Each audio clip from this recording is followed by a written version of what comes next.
delivery at our port. Apart from this 7.5 million tons contract which we have signed recently, also our country different gas marketeers and the consumers have signed 4.5 million ton of long-term contract. But the delivery will be starting from 26 onward, not immediate. And a lot of thrust is going on tying up on long-term basis contract, particularly considering the recent phenomena of this COVID and the Ukraine-Russia war and the Middle East ongoing disturbances.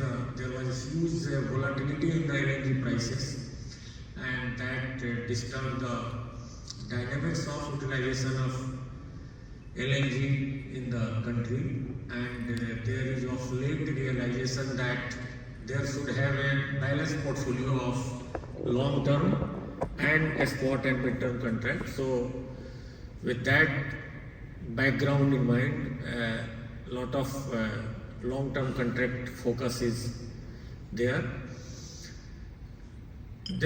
Our assessment is that LNG is going to be the front runner in the near future as the India economic growth, the recent past, the last year almost 8.2%, before that 6.5%. Even the IMF forecast of this year economic growth of 7%, coming next year 6.5%. Lot of economic activity happening, manufacturing is picking up, industrialization is going on. So energy demand is growing. Our per capita energy consumption is only 1/3 of global average, and we have a population of 18% of globe population and only consuming 6% energy. So there is a great appetite for energy, and LNG is going to be best fitted in that energy demand, apart from helping in achieving the net zero target, which is 2070.